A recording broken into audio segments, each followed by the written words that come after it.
Hey guys, and welcome to another episode of Let's Max Warframe. Today we're going to be taking a look at the brand new semi-automatic sidearm, the AkJagara, as well as announcing the winner of the 150 Plat from my 1000 subscriber video. Now the AkJagara clocks in as the single most expensive weapon in the game, requiring a grand total of 6 weapons to build.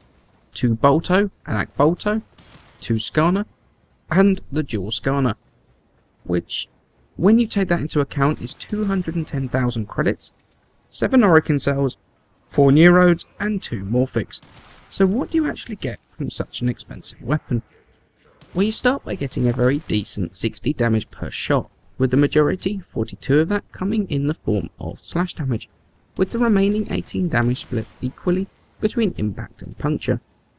Now this makes it in the top quarter of the secondary weapons easily, but also comes with a pretty hefty 20% base status chance, a great fire rate of 8.3 rounds a second, a pretty decent magazine size of 24 rounds, and a fairly good reload speed of 2.3 seconds, which is actually pretty fast for an akimbo weapon.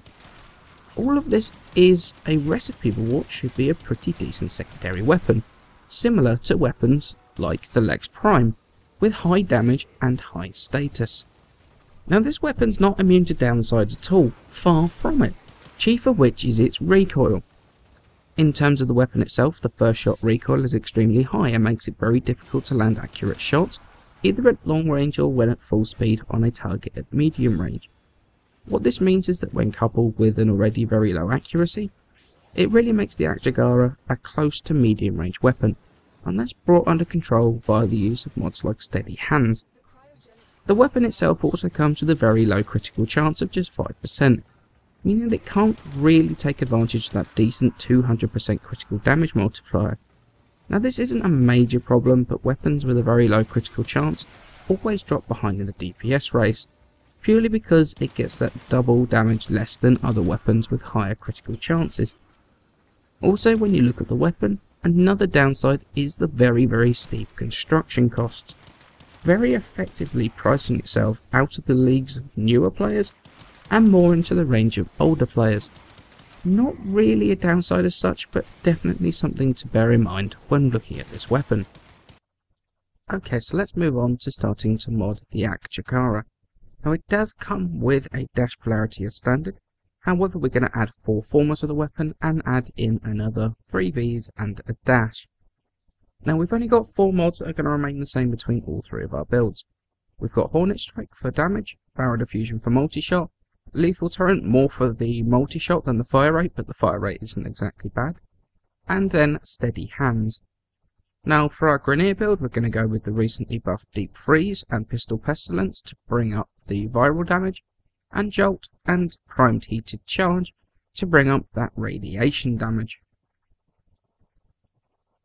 Now for our Corpus build, we're going to go with Deep Freeze, Jolt and Frostbite to bring up as much magnetic as we can, because the slash damage combined with that pathogen rounds is going to deal with the fleshier Corpus units very easily. And for our Infested and Void build, we're going to go with Pathogen rounds, Pistol, Pestilence and Jolt to bring up corrosive damage, and then Primed Heated Charge for that heat damage. Now if you're running the 4 corrosive projection build, what you can do is you can change out Jolt for Frostbite to bring up the viral and heat damage that you need when you're running that corrosive projection build. Now for my recommendation, and do I think the AkJagara is worth the time, effort and resources needed to max it? And the answer to that is absolutely yes I do. Ever since the release of this weapon, there's been a bit of an uproar on the forum saying that this seriously needs a buff, and that the recoil effectively makes the weapons useless. Now I completely and utterly disagree with that. The recoil was put onto the weapon to try and make sure it's balanced, to stop the weapon becoming another god tier upgrade, to stop people that are concerned about power creep. The recoil itself is honestly absolutely non-existent, and not an issue when modded properly. Without it, and without the need to put the Steady Hands on, we'd have a contender for one of the top sidearms in the game. However, as it is, it's definitely a top tier weapon, not quite on the par of things like the AkBolto, although without its truth effect, it's actually a lot closer than people would like to think. I have really been one of those that on day one would pick up a weapon and I'd love it or I'd hate it. In the case of something like the Panthera, I hated it. In the case of the AkJagara, I absolutely love it. It suits my playstyle down to a T. I've always loved the semi-auto weapons, with the standard AkBolto having been one of my most used secondary weapons. And effectively, when steady hands is taken into account, the AkJagara really feels like a hit scan version of the AkBolto, which is actually not a bad thing at all. Now, not everybody likes the spam click nature of the semi-auto weapons. However, if this does suit your playstyle, then I definitely recommend picking these up. You're not going to regret it. Now, in terms of further modding the weapon, there's a couple of things you can do. If you feel that you can control the recoil of the weapon itself, then it's easy enough to swap out steady hands for either maim for more slash damage or even another elemental mod. You could even drop one of your status elementals for another 11 point damage mod, which is going to drop your status down to about 66%, but increase your elemental damage. Personally, I prefer the extra procs this weapon seems to bring with the higher status, but that's not to say either way is actually better than the other. So in essence, a very solid all-round weapon that packs a punch, but needs a bit of recoil management, through extended use and getting used to it, or through modding with things like steady hands.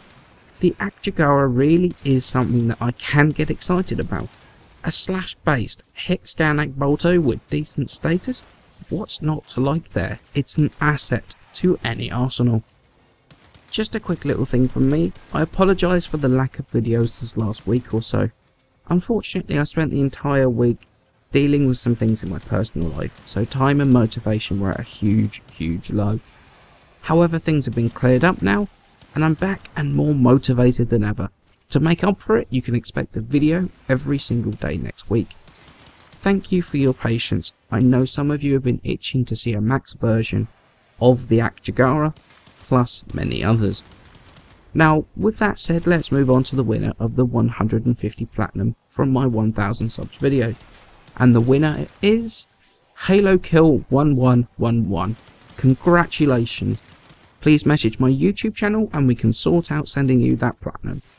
As always guys, this is not going to be the last of the Platinum giveaways, and I plan on doing many more in the future, so stay tuned for those.